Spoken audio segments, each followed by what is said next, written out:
All right.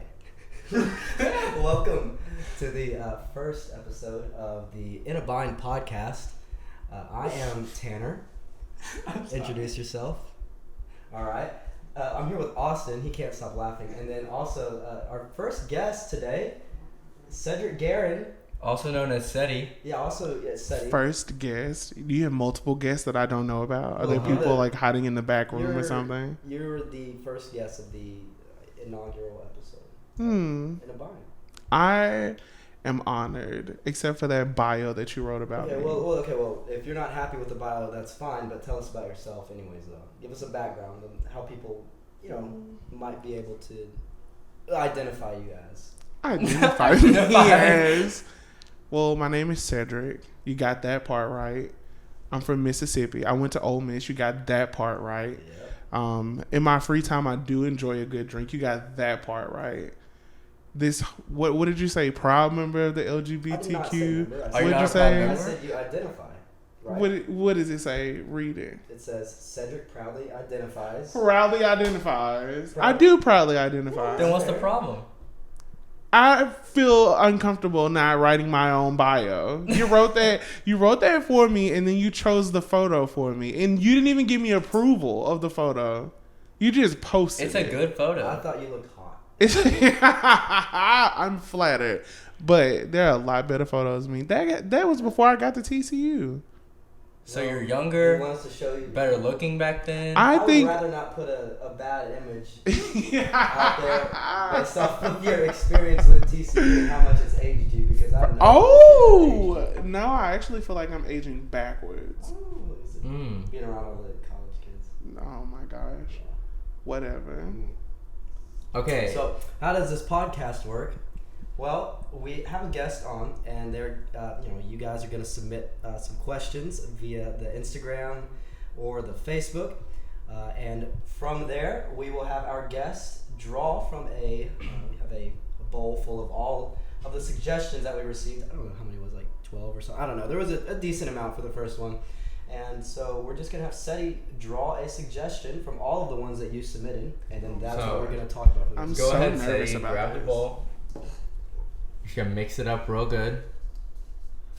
There's some really weird ones in there. Really controversial. Weird ones? Well, weird ones yeah. as in what? Like what constitutes draw and find weird? Oh gosh, I'm so nervous. Watch me grab that one bad one. There's not a bad one. Celebrity butt. Okay, that is the bad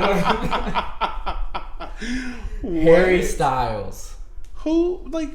Who even submitted this? I don't know. We don't have a way to call this person out. Like, I kind of want to call this person out. I don't know. I literally don't know. I just copied that one. It was Tanner. He did it. Yeah.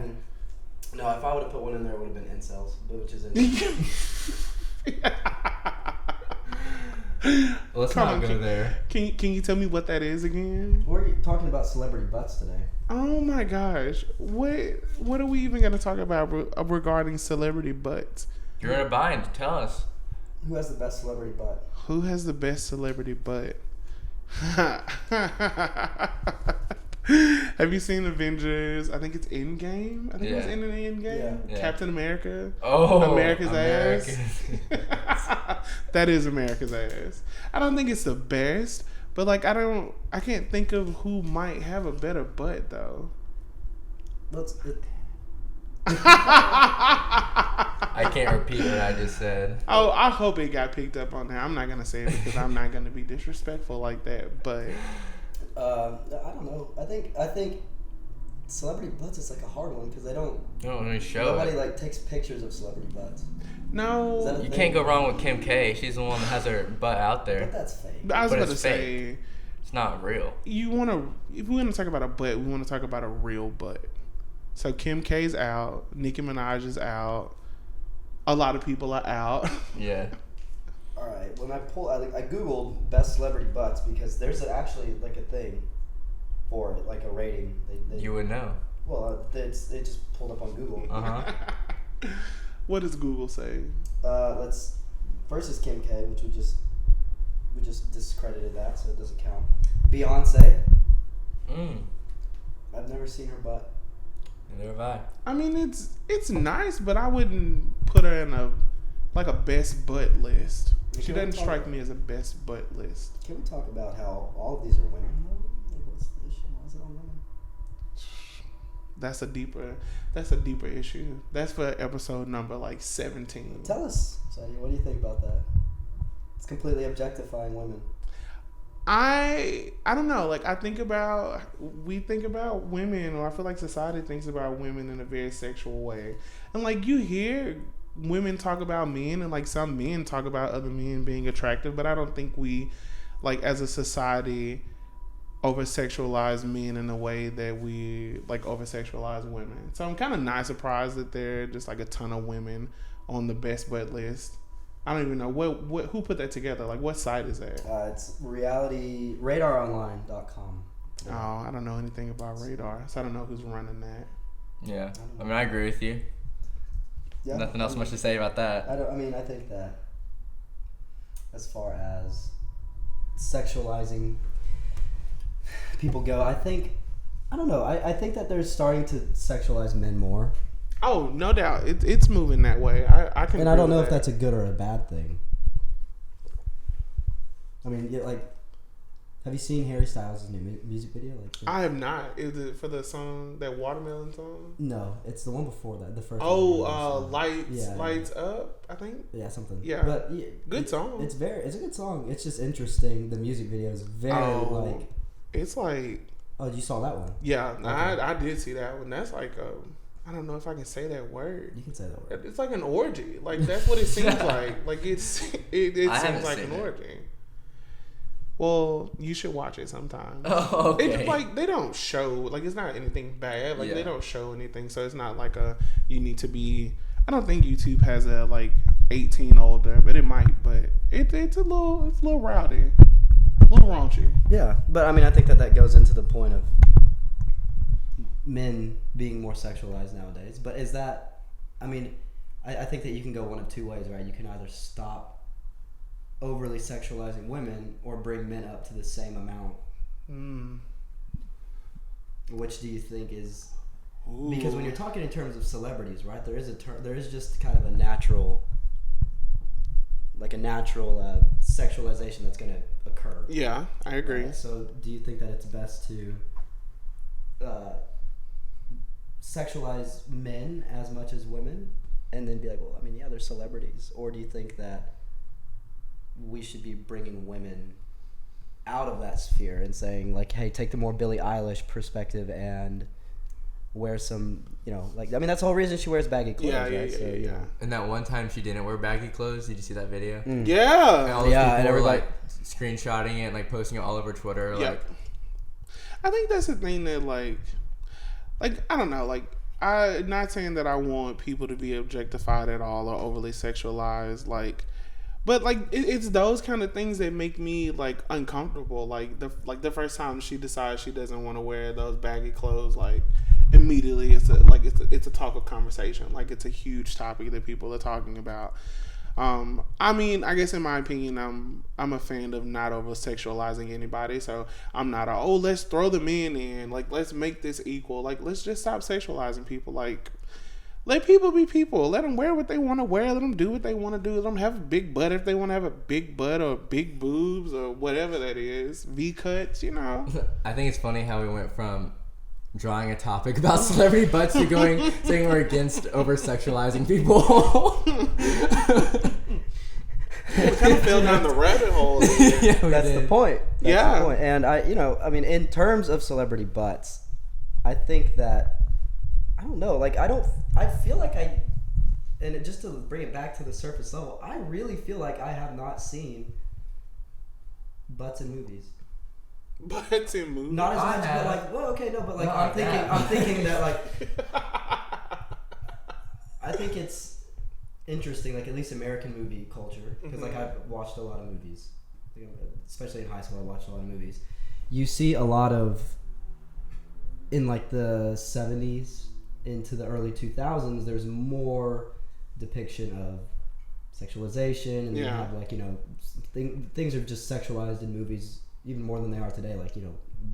That's kind of where the whole thing, girls with popsicles, girls with lollipops, girls with cigarettes kind of thing is all like a sexualized theme, and then I feel like nowadays you don't really see as many butts as you would back in the day, which I think is interesting because the last butt that I can think that I saw in a movie, not maybe intentionally, but just kind of put out there, was, I don't know, maybe Midsummer, but that was a male butt, and that was, he was fully naked. Yeah. Oh, I didn't see like, Midsummer. The industry back in the 70s and 80s was dominated by men more than it is now, like in the world, you know, job wise. In Hollywood, it's always been an issue for women to get a big like producer job, big director job, but all that's kind of changing now. So maybe that could have had some effect on, like, if you have a woman producer or a woman director, she's not going to say, oh, let's get her fully naked and get her in the shot. Yeah. Like, they're going to kind of not protect their own, but, you know, they wouldn't want that, so they're not going to put their actors through that. Yeah, I was trying to think while you were talking. When's the last time I saw a butt in like not a clothed butt in a movie? I was also thinking Gone Girl. I never saw Gone. You never saw it? Yeah, well, there's like a, I mean, not a sex scene that you might. It's not like a sex scene on purpose kind of thing, but it is like there's butt in it, which is like that's like the last time outside of Midsummer that I can really think that I saw butt. Which is butt in it. There's butt in all movies, but do you think unclothed butt? Okay, so I think we all agree that there might be some kind of backwards track. Like if you go back and watch, like for example, if you go back and watch like Pulp Fiction, yeah, something like that is a lot more sexualized. And granted, that's Quentin Tarantino, and he's kind of had some allegations against himself recently. But what do you think that the reason that we're backtracking might be? Do you think that that's a social, like institutional pressure put on America, as in people are saying like stop sexualizing, or do you think that it's more just directors are finding better content and other things, more original stories, etc.? You know, I think it could be a couple of things. I think it definitely could be just like some very different thinking than in the past. I think Austin made a really good point of like thinking about who was more in control of like movies and things back in the day. Like it's still very like heavy male dominated, but you're seeing more women in like producer, director, writer roles. So it could be a mixture of that, but it also could be like just the way things have been going in Hollywood with the whole Me Too movement. Like people could just like really be afraid, like afraid if they ask an actress to do a certain thing that it might make them uncomfortable, or that these people might really just be out there going too far. And so it could just be a lot. It could be forward thinking. It could just be a change in the makeup of producers and directors, but it also could be honestly this fear of thinking about what's been going on in Hollywood for a very long time that's slowly been uncovered over the last couple of years. Yeah, there is like just getting involved. Like my mom, she's heavily involved in politics, right? To like see the stuff that she tells me about everything that's being uncovered about Hollywood and the people involved and all like the schemes that are going on. I don't know where I was going with this. Where were we going with this? something about. I don't know, but you grabbed the mic so passionately. Yeah. And so that's really scary, right? But these big directors and all those people are getting called out nowadays, and all this stuff's being uncovered. And so all those directors that are like scared to do something, like it could be something as like having a naked shot of a woman in there, but they don't want to get called out and blasted over all the platforms saying that they're taking advantage of these women because that could ruin their career. So maybe that's why they're cutting it down. Because it's like a big deal. Right. Yeah, and I just want to, I found a quote. I was looking for the quote. So Rayner, he's one of the actors in Midsummer, and he had a full nude scene. Like, I don't want to give any spoilers away, but there's a full nude scene in Midsummer, and he kind of partook in that. And so this is a Vanity Fair article, and they interviewed him, and he basically he kind of did it for, it was first off his own suggestion. Like the director Ari Aster did not ask him to do it. He said he wanted to get fully naked, and he said, and this is just kind of like a quote from him, he saw it as a way to restore balance to the film universe, submitting himself to the same sort of fare that actresses have undergone for decades. There are so many scenes of sexual violence towards women in films that feature full frontal nudity that they have to deal with, he said. I feel that this was an opportunity for that to be turned on its head. I thought it was important for the audience to see this character coming out as vulnerable and as humiliated as possible. So he's kind of taking the more, I guess you could say, like the social justice kind of role, sticking up for women. So, you know, and I think that that's kind of the point that we're all trying to make here, is that maybe, you know, with the Me Too movement coming out, it's more, you're not able to really have the same kind of depiction of women as you used to, because first off, a lot of times it's seeming to be more voluntary now, right? So like, if you want to get nude or want to increase the scene's dramatic effect, you can, but it's not kind of forced on. Yeah. But just kind of like countering off of that, right? So, I mean, I just want to get your perspective on what Raynor said about his full frontal nudity scene. Like, it's explicit. I mean, I just want to, you know, maybe you have something to say about what he said in general. I mean, it'd be different, like, if the director, like you said, that it was his own personal choice, like it wasn't the director's choice.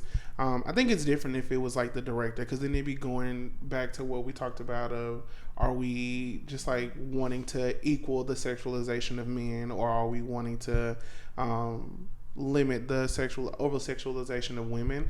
I think because it was the actor's choice, like he made that choice. Like, it wasn't a like, oh, we're in Hollywood trying to do X, Y, and Z to make men more sexualized. Like, I think he saw an imbalance in that and decided to do it himself. Like, I don't know. I think about, though, like, I feel like he makes kind of a point. Like, when we talked about this, like, just about the sexualization of women in past movies. And I think about, like, movies that I have seen a nude scene in. Like, you rarely ever see, like, the men nude in those scenes. Like, but you can look up, like, it could literally be, like, a romantic comedy movie, and, like, they're going to show a shot of the woman in the shower. Like, you're going to see a side boob. You're going to see a full boob. Like, you're going to see a butt. Like, you're going to see something. And so, I don't know, I kind of, in my opinion, I applaud him for saying, like, hey, this is a personal choice that I'm making because of something that I noticed. Again, I'm on the train of, like, instead of saying let's over-sexualize men as much as we do women to equal the playing field, like, I think I'm still in support of, like, let's just not sexualize people at all. But because it was his personal choice, like, I can respect that choice. Sure, yeah. And then this kind of plays on that as well, too. And it's kind of it's an aside, but it's also not. But Europe is way, way, way, way more sexualized than America. Just habitually. I mean, you're hard pressed to find a nude beach in America, but you go to Spain and there's 3 or 4 nude beaches. Same thing in, you know, like Australia, there's nude beaches, and, you know, there's almost a culture surrounding just sex in general. And I want to put forth an interesting kind of just like question. So you see in America it's a you know, the Vatican's in Europe, but America is vastly more religious than Europe. Europe is increasingly more atheist, agnostic, spiritual, whatever you may have. So do you think that there is a correlation between, I'd say, you know, religion, like the strength of religion in a nation, and the sexualization of people, or like how much we allow to be shown or how much we accept? Or do you think that it's maybe we should get towards where Europe is and just be more comfortable with bodies and just say, like, yeah, that's a boob, yeah, that's a, you know, yeah, that's a penis, like we should be okay with that and maybe be as accepting as Europe is? Or do you think that we're just deep rooted in kind of our religious background that it makes it, you know, something that, like, that's why we have the Me Too movement and Europe doesn't, and that's why we have this conversation right now about celebrity butts and Europe doesn't bat an eye about it? So, like, I just want to get your take on that. Maybe I don't know if it necessarily has a lot to do with, like, the religion thing.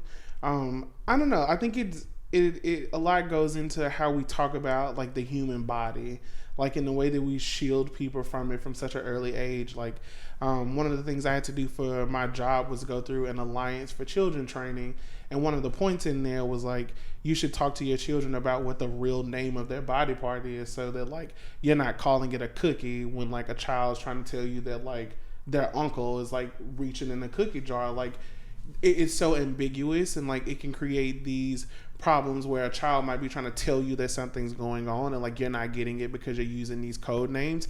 I think it's a lot to do with like how we talk about the body and how it's so taboo. Like to think about, like I grew up in a household with like all women and like my mom and my sisters, but like the first time I ever had a conversation with like an uncle or something about a boob, it was in a, oh, this is what you do like when you get ready to go there with a girl, or when you get ready to like fill a person up. And I don't know, like I don't know what that looks like to like expose people to that early. Like we see it in textbooks. Like we're looking at that page and giggling at like the reproductive organs, or we're looking at like nude pictures in the body of like a cadaver or something.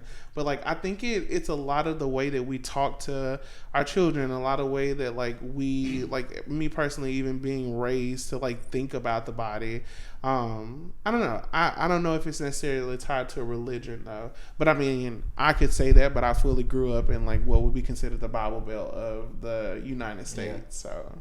And I do feel like at my private Christian school I went to in high school, everything's like so taboo. Like you can't talk about this, can't talk about that. Like that's bad. But you see in like more of a secular culture, like think about like in the 50s, swimsuits were one pieces, everything's covered up. Yeah. Elvis shakes his hips and the world goes crazy because that's so bad, you know?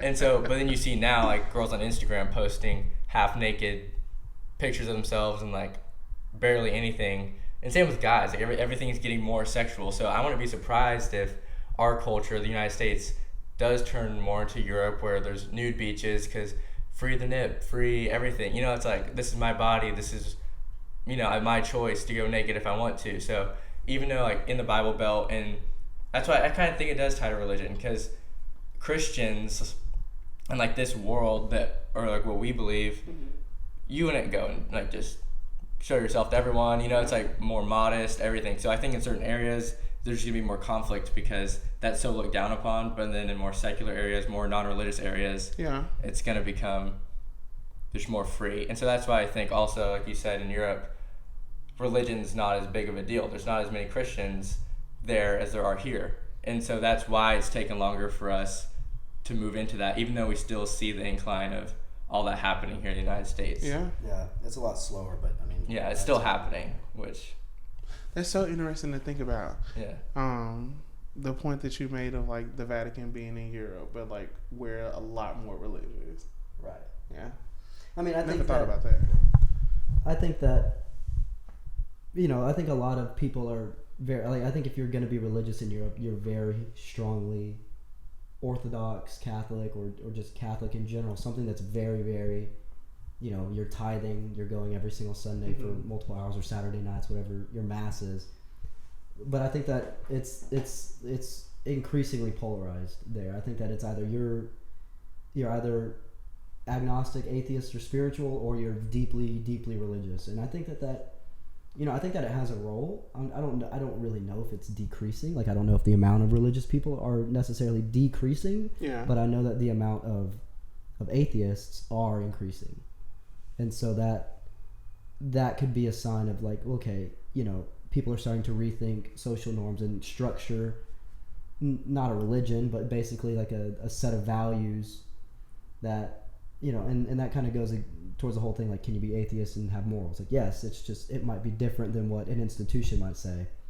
And I kind of wanted to piggyback off of this whole like religion, like sexualization, Me Too, everything.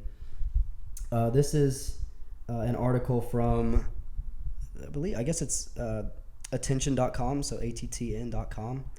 It talks about sexual education in America. And so there's a lot here. So we have, among 18 and 19-year-olds, 41% know little or nothing about condoms, and 45% say they know nothing about contraception. So that would be any form of contraception, not just, you know, condoms, the pill. It's any form of contraception. And then we also have, and this is in America, that 90% of parents believe that teaching abstinence was the best for their child's future. And then that 59% of parents believe that government funding, which if you're going to a public school, you know, your parents are going to have an opinion on what's being taught. 59% of parents believe that government funding should support abstinent sex over comprehensive sex education. So what do you have to say about that? Woo, gosh, it's funny that you asked that question because I was literally sitting in the lobby talking to some students the other day, and because there was some talk going around about STDs on the campus. And I just straight up asked the question, how many of your parents talk to you about safe sex practices, condoms, contraceptives, all those things? How many of you had that conversation? And literally, I'll say, talking to maybe 30 students, there were probably about 10 of them who had that conversation. Most of them girls having the conversation about birth control pills, about not getting pregnant, but there was no true hey, this is how, if you're gonna engage in these practices, that you protect yourself. And I think, for at least in my personal opinion, this whole thought that you need to teach people to be abstinent is only going to make them want to do things more. So why are we not arming students with the knowledge of being safe? I cannot tell you the amount of people over the last 4 years of working with students who come to me and talk to me about what they do if they think they have an STD, or what do you do if you think you might be pregnant. I'm having to have conversations that I feel should be taught in home, but also should be taught in school. And I get the whole thing about public education and people not wanting to put government funds toward that, but we got to look at the amount of pregnancies that they experience, the amount of STDs that people have.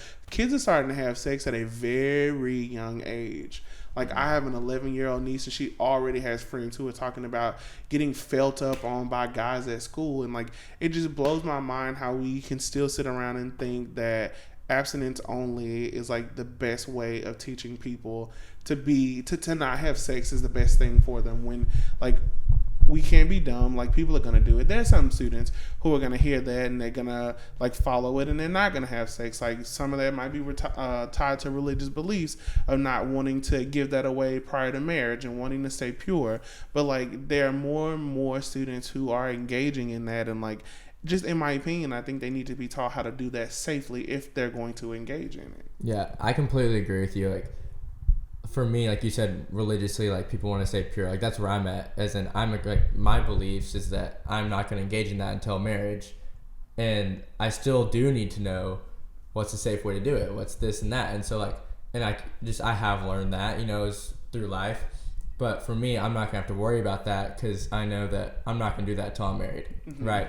But the majority of people, even growing up in public school as well, you hear about these people having sex when they're 13 years old. Yep. And I know several people that I grew up with that already have 2 or more kids, and I'm 19 years old. And so that's when, just in the public schooling and schooling in general, I think there does need to be an increase in knowledge about what's the proper way to use contraception, what you should do if you are engaging in intercourse. So I completely agree with you on all that you said. Yeah.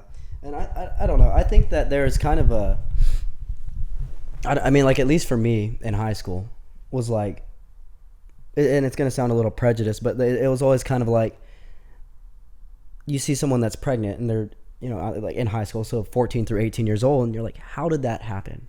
How, and if you understand contraception, if you understand safe sex, just practicing safe sex in general, you look at that and you wonder how. You think that everyone has the same knowledge as you about safe sex, and it's kind of, I don't know, to me that's kind of interesting, because even now, I see kids from my high school getting pregnant and they're 18, 19, and that's still really young, and I'm still sitting here wondering how. And being able to see the statistics and put it into perspective, it really it puts it into light, and it makes a lot of sense. And then I have another one here, it's off the same study, a different website. It's off a website called Good. And so the study was apparently done in 2012. So it says here 22 states require public schools to teach sex ed, and 87% of schools teach that abstinence is the most effective safe sex practice. So, you have 22% of schools being able to, teach sex ed in general, and 87% is 19 schools out of 19% of those 22% of schools. Mm-hmm. So that's a pretty high number of people in general that are just getting the form of abstinence, which is fine, right? But whenever high school kids do slip up, because they do, and whenever college kids slip up, because they do, then they have no idea what they're doing. When they decide they want to do it, instead of slip up. Okay, when they decide that they want to have sex, and all they've been taught is abstinence, yep. Then that's where you have the disconnect, and that's where you have the issues, and that's why. That's kind of extrapolating, so I can't just say that's why you see a lot of teen pregnancies, but that is it is a reason, and I'm on this side of I think we should be. Not everyone is religious, and it's a lot easier for religious people to get correct education by just studying their own beliefs. They can read the Bible and learn about what or not necessarily safe sex, but what spiritually and just kind of emotional fulfilling sex would look like based off of what the Bible says. I don't know what the Quran, Torah, I don't know what they say, but as where if you have non-religious people, non-spiritual people that didn't grow up in a church, they have no idea, right? And if all they're taught is abstinence and then they decide to have sex, then that's might end up causing issues for people. And I'm not just saying cater to the non-religious people, but I am saying that I think that we should teach in what would be considered if you are going to have sex, here's what you should know kind of aspect of things, instead of just saying don't have sex. Kind of, I don't know, in my opinion. Yeah, it's just very interesting because never want a blanket statement anybody, because everybody's very different. But I think about the amount of even in my hometown, the amount of people. So we were very much abstinence only as well. But I think about the amount of people whose parents were 17, 18, still in high school when they got pregnant with their kids. You're getting this message of, oh, don't do it, don't do it, don't do it. And not everybody. Some people are gonna hear don't do it and they don't do it, like I said before, but more often than not, people are gonna hear don't do it, don't do it, don't do it, and it's gonna want to make them do it. Yeah. I think about being a child and my mom telling me don't touch the stove. Don't touch it, don't touch it. In my head, I'm okay, why can't I touch this stove? I'm gonna touch this stove. Burn your finger, you learn your lesson. I'm not saying people need to learn the lesson, getting pregnant, having sex, and blowing that up in the faces of people who think abstinence only is the thing. But I just think we need to learn from look at the past, learn from the past, learn from these students, look at what's being done, and if it's not effective, then we need to change it. I can respect people's beliefs 100%. If that's what you believe, if that's what you want to do, that's true for you. But it just, in my opinion, I just fully believe that this abstinence only thing is not serving people in the way that it could, and it's not preparing them to take that next step. Because if you're not giving them that information at home, or if they're not getting that information when they're in school, they're coming to college with nobody telling them what to do. They're out on their own and they're experiencing a lot of things for the first time.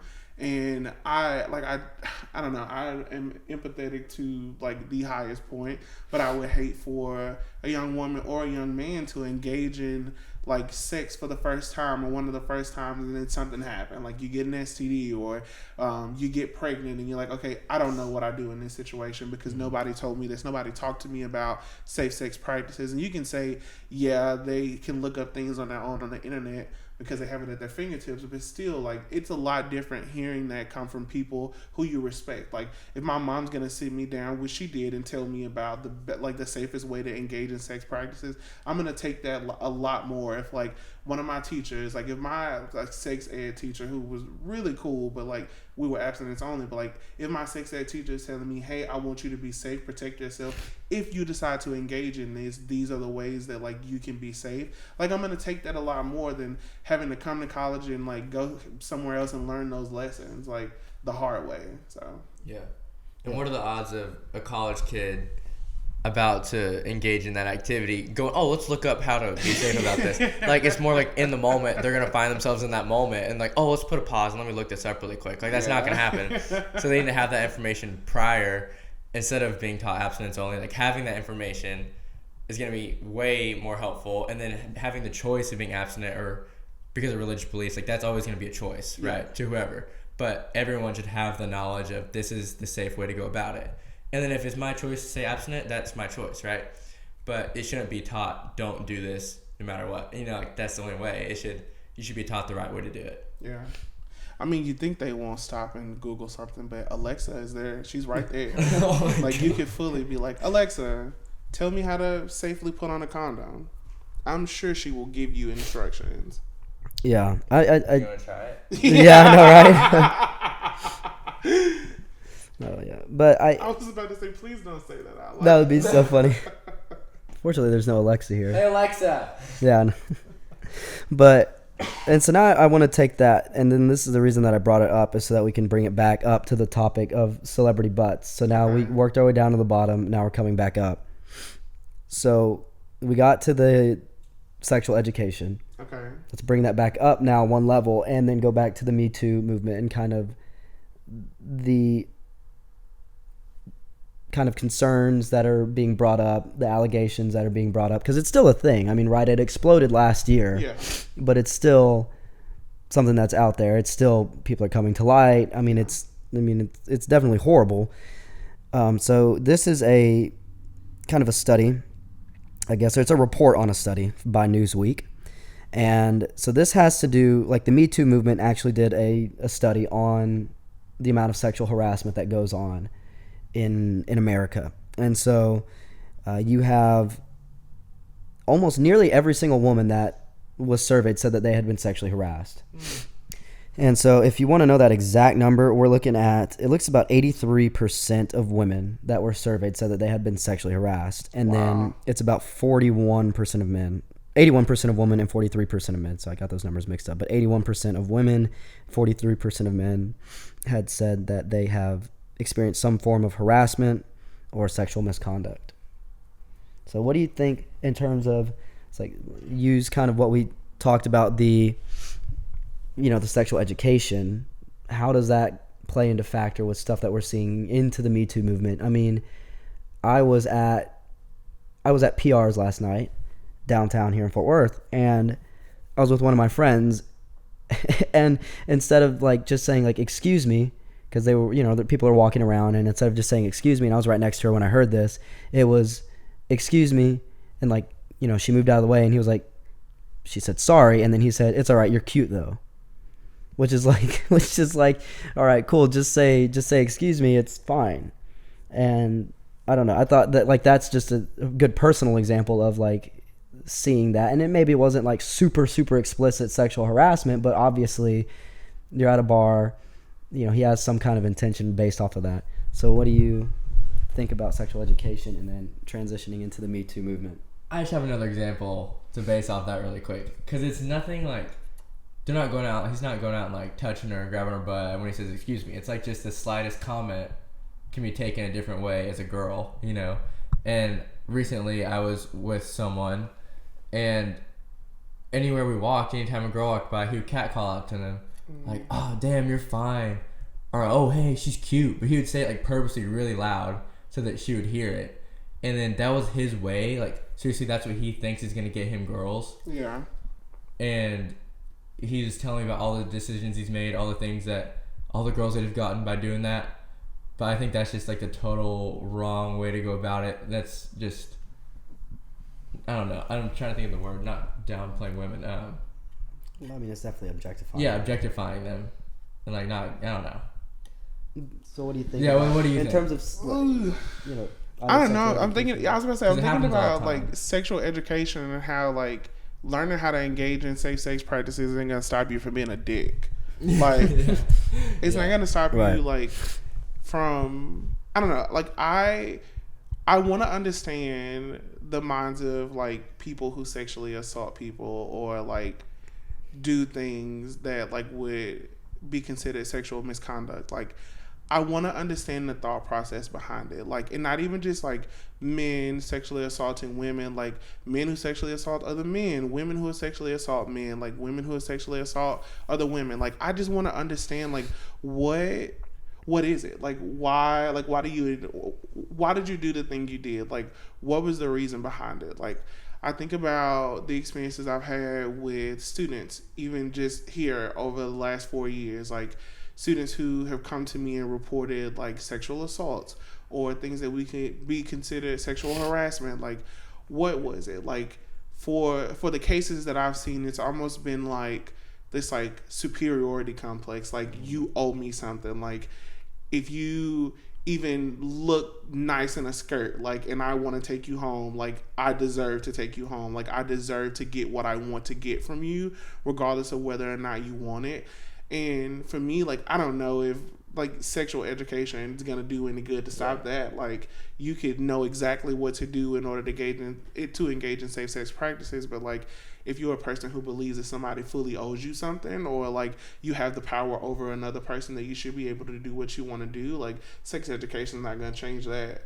Like, I don't know. The whole male dominance attitude of saying, like, you're a girl, I'm this big tough bad guy, I like you, I want you, so I'm gonna get you, like, no matter what. And so that's where I've heard even like people that I know, cases of rape, where that's the attitude he had of like, I want you, I'm not leaving your room, so I'm gonna do this, and you don't have a choice. And that makes me mad because like you said, there's no amount of education. He could have the best education in the world, could be a smart guy, but if he has that attitude, that mindset, and that's in his heart, there's no taking that out of him. And so that's really upsetting, and I don't know what we can do to try to stop that. I don't know, it like blows my mind, because you can say that like, oh, all these factors go into the reason why this person did this. Like you said, they could be the most educated person. I like know people who have sexually assaulted other people who come from great families. Like, it's not something that like I would think that they learned from somebody within their family. So it just like puzzles me as to where this thought comes from and what factors go into you making the decision that you are going to take something from somebody regardless of whether or not they want it or not. And like, for just personally, I think it takes a twisted person to like rape someone. Like, for you to like fully hear somebody telling you no, for you to be causing pain to this person and you to get some pleasure out of it, like there's a special place in the world for those people. And I don't know, it just really puzzles me. And I of course, people feel very strongly about sexual assaults, rape, sexual misconduct, but I think personally, being somebody in higher education who works directly with students, and like I admitted earlier before, I'm empathetic to a fault. Like, just hearing some of the things that I've heard and being around those situations and having to walk through that with students, like, it just blows my mind for them to also be able to go into like a conduct meeting or go into a hearing about this and fully say that, oh, you enticed me, like, you were the reason that I did this, like, because of what you had on, because of what we did that night, because of what you said weeks ago, like you were entitled to something. Like I said, it just blows my mind. Like, it puzzles me. Like, I don't understand it. And I think you say, people come from great families that still do that, but there's a lot of people who it may appear that their family is all great and fine, but you never know what goes on behind closed doors. You're right. And there's cases of people, like kids, that say their dad, their mom, whoever, like, did stuff to them as a child, and they kept that as a secret. That's their secret, and they've had that locked in all this time. You're right. And let's say their dad was a dick. Their dad was someone who sexualized women, like, made comments about girls all the time. Growing up, you hear that, and then now in the sexualized world, where people don't wear people wear more revealing clothes, like girls do that, guys do that, etc. And you have that kid that's grown up hearing all that, thinking that's right, 'cause that's what their dad did, or they're gonna have that in their heart, right? They're gonna have that motivation, like that attitude, like we talked about, and that's gonna make it easier for them to do that and not think it's wrong. And so that's where it's just hard, because you don't know what really goes on with people, and you don't know really where it comes from. You're right. I feel like it's funny because when you were just making that comment, like, I was just thinking to like the earlier points of the way that we view even the human body, like the way that things are so like overly sexualized, and like, I don't know, maybe if things weren't so taboo at times, like if we were more comfortable with that, like not saying that would like get rid of all of it, like no doubt, like there's still going to be people who do stupid things, but like I just hate the argument that like, oh well, she shouldn't have wore this, or he shouldn't have had this on, or like she wore this revealing thing, or he had his shirt off, all he had was underwear on. Like, I just think like if we didn't, like I said, we weren't so taboo with the human body, and like weren't so like stupidly protective of things. Not saying that like I want people walking around like completely naked. Like I don't want to live on a nudist colony or anything, but I don't know. I just think about how different things would be if we were more like open and we were a bit more free, and we didn't like bat an eye at somebody every time you see like a breastfeeding mother in public. So I don't know. I just and that's where it's hard, because you have the difference between just having an open boob out in public and then having privacy. You know, where's the boundary between privacy and then just walking around without a top? Like, where does that come into play? Because not everyone's going to agree with everything. So that's why no one ever is going to ever agree with anything. But it's just going to be a hard line to draw, and it's going to be interesting to see like where society goes with that whole issue. So, and then I want to play devil's advocate with it, because you mentioned something on, you know, like, so what, that girls want to be dressed up nice and cute and go out and whatever, right? And that should be fine, right?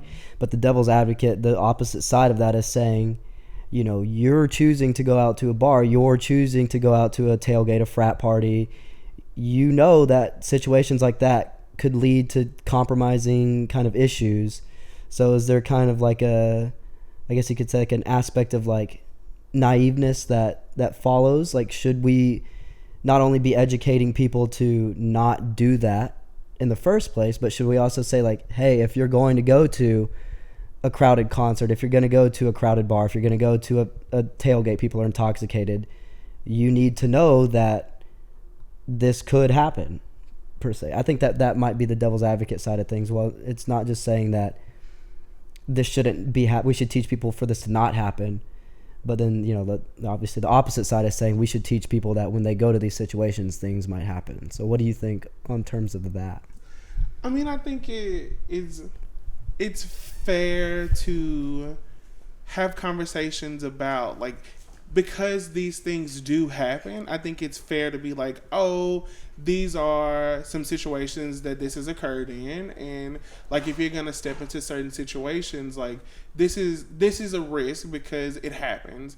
But like, I am just not of the camp that I need to like beforehand tell someone, like male or female, like, hey, don't go out and like drink too much, like don't go out and do X, Y, and Z, don't be careful with those revealing clothes. Like, it shouldn't matter. Like, I should be able to go out, or young women should be able to go out in whatever they want to wear, have a good time, and not have the constant fear in their heads that somebody's going to take advantage of them. Now, I'm not saying people should be going out and getting blackout, because then those situations are the ones that like you can't really say what happened, what's going on. Like, you're not really in control of yourself at that point in time. But like, I don't know. I'm just not of the camp of saying, hey, you need to not do this and not wear this because this could happen to you. I think we have to in this day and age, because people are getting sexually assaulted. There is sexual misconduct.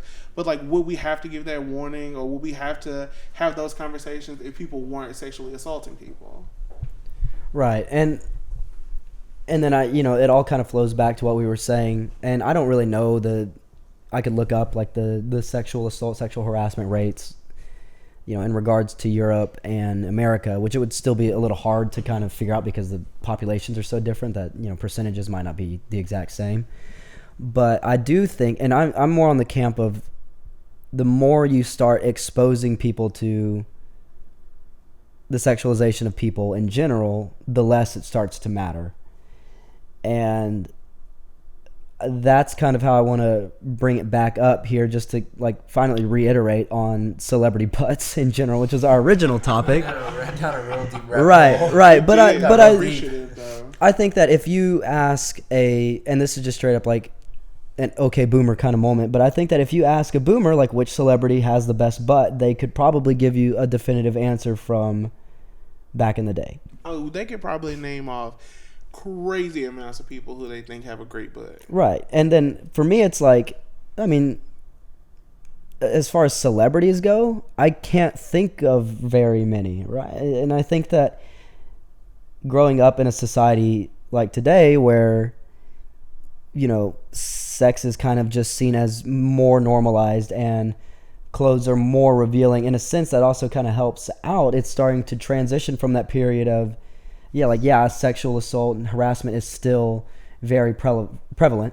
And the Me Too movement is alive and well. But then again, the Me Too movement is trying to, at its core, at the very foundation when it first started, was trying to expose all of these older directors, older TV hosts, older public figures that were doing this stuff, that grew up in a different way of thinking than, you know, this generation has, a different outlook. And now for me, it's like, as far as celebrity butts goes, I don't really pay attention. I don't really care about celebrity butts. To me, it's just like, you know, you see a butt in a film, it's kind of whatever. I mean, even it's awkward to see a guy naked in a film because that never happens.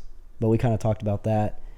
But yeah, I know. I almost made a real bad joke, but I'm gonna keep that out so we can keep that. But so now I want you to take everything that we kind of dove into, and then as far as maybe the generational aspect on celebrity butts, and then the way society is going in terms of sexual education and being a little bit more open with sex in general, and then having even just having statistics for sexual harassment and sexual misconduct these days is something that really wasn't super prominent or talked about back in, you know, the 60s, 70s, 80s, right? Yeah. So what do you think about in terms of, you know, celebrity butts and where we are now versus where the past was?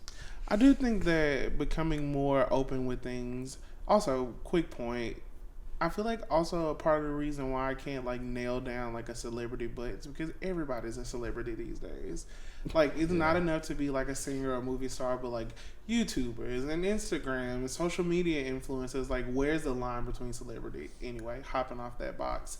I think as we become more open with things, you know, I literally logged into my Instagram when I first got here, and I follow this like fitness guy, and he's exercising with no shirt on, very short shorts, like, and it's become like, it used to be like I would open my phone and see that and like immediately close it thinking, oh my gosh, somebody's gonna think that I'm watching something bad here and not a person that's showing me how to do a workout. But like now it's just become a regular thing, like to log into that, to see these things, to follow these influencers, to follow these workout people, to follow people who just want to show their body. Like, it's become one of those things, at least in my opinion, that like we're becoming a lot more, maybe not a lot more, but like we're becoming more open with the body. It's not so very taboo. Whereas I think about like kind of our conversation about like how we feel about sexual education and how we feel about nudity and things that have happened, like as opposed to in the past. I think because things were so taboo, because things were so hush-hush, like you said, they're like even having statistics about things, like now, like I think about the amount of people, like when you think about the Me Too movement and you think about, I think about the Bill Cosby situation, the amount of people who like continue to come out and say like this has been happening for a very long time, and like for people to be saying things but nobody to be taking them seriously at that time, whereas like they come out at this point in time where the Me Too movement is so prevalent and like people are more prone to like actually get down and be like, oh well, maybe these things were happening, and then end up with a prosecution. But I think as time progresses, as we continue to go, like, and as we I want to say we in the younger generation, but like there are so many generations, and I feel like I'm an old person. I feel like a boomer right now, even though I know I'm not. I think as we become more open with things, I think we'll see a change, or hopefully we'll see a change in things, with stuff not being so taboo, like male nudity not being so taboo in movies. Again, not of the camp of overly sexualizing men, but like I think as we become more open, as we continue to progress in the way that we have, I'm hopeful that Like, we see less of the sexual misconduct, less of the sexual assaults, and people feeling like they need to do these things to fulfill this, like, need of, I don't know what I'm trying to finish up and say, but I do hope that there is positive change that's being made. But I can definitely agree that, like, things have changed a lot since the past. Like, just being able to look at the statistics, to being able to look at the things that are being said and being done, I think we're making some positive movement forward, but hope we continue to progress. Right.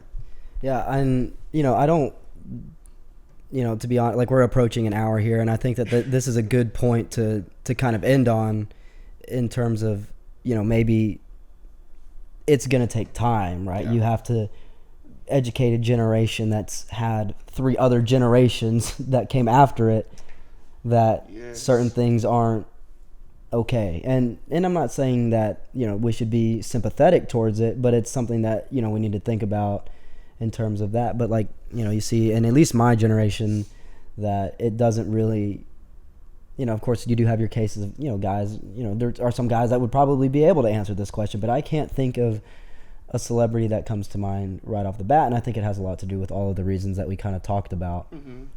But, as far as this episode goes, and as far as Celebrity Butts goes, I think we've kind of drilled down to its core a lot. I think it's pretty crazy when we drew Celebrity Butts. This is not where I thought I was going to go. Not at all. I thought we were going to have to redraw after a couple minutes because I was like, okay, well, I can't think of a celebrity and Tanner can't. And I was like, then where are we going to go with this? But I'm really excited and happy to see how this kind of got really deep, and got to hear some of your personal views and ours. I didn't think we were going to go that deep into this rabbit hole, but it happened. I know y'all was talking about 15 minutes before, then 30 minutes, and here we are, like, approaching an hour. Yeah. It makes me super excited to see where the rest of y'all's podcast goes. Like, if we pull this, like, Celebrity Butts topic and ended up talking about the Me Too movement and about the over-sexualization of men and women, like, what is, like, pulling, like, a more serious topic? Like, where is that going to take you? Like, these episodes are going to be, like, an hour, 45 minutes. Get heated, Like, I feel like we kind of think the same way. Me and Tanner do. Our beliefs are kind of the same, and, like, we all kind of agreed on a lot of the stuff tonight. But when we get someone here that maybe, like, has a total opposite view of what me and Tanner have, or if me and Tanner have opposite views, it's going to be interesting to see how, like, heated it's going to get between everybody, or then it gets even longer. Right. I mean, can't wait for that episode. Yeah, I mean, like, celebrity, like, sexualization, all of that these days is really kind of it's not politicized. It's common, to be like, hey, this is stupid kind of thing. Like, the Me Too, like, this is, as in, like, you shouldn't be, the Me Too movement exists for a reason. Yeah. You shouldn't be doing stupid stuff like that. And so I don't know. At least it's kind of good to see that there's some issues that we're not partisan on like this. I think that this is a good issue to be an introduction to this podcast, because it kind of shows what it's about. I mean, we came here, you drew kind of a funny topic per se, put us in a bind. I mean, everything is impromptu. I mean, it's like Googling statistics, like, we have no idea what it's going to be about. And then, but it's cool to be able to drill down and then bring it back up to what the original topic was. So I think with that being said, thanks for coming on the podcast. Awesome first guest. Again, this is Seti. You can follow him at Seti_G on Instagram. That's Seti, CEDDY_G, to see all of his. I swear this man goes on trips every single weekend. Like, you just never know where he is. Everybody's homegirls sipping mimosas in Cancun. Yeah, I've never been to Cancun. Yeah, you have. No, I've never been to Cancun. You never know where you're at. Like, you're somewhere. You're somewhere other than Fort Worth. Right, and it's out of state most. Like, you're like, oh, visiting Michigan with seeing my homegirl in Michigan. And I'm like, all right, cool. Experience pays pretty well, apparently. Oh, goodbye. I'm about to walk out. Awesome. Thanks, Seti.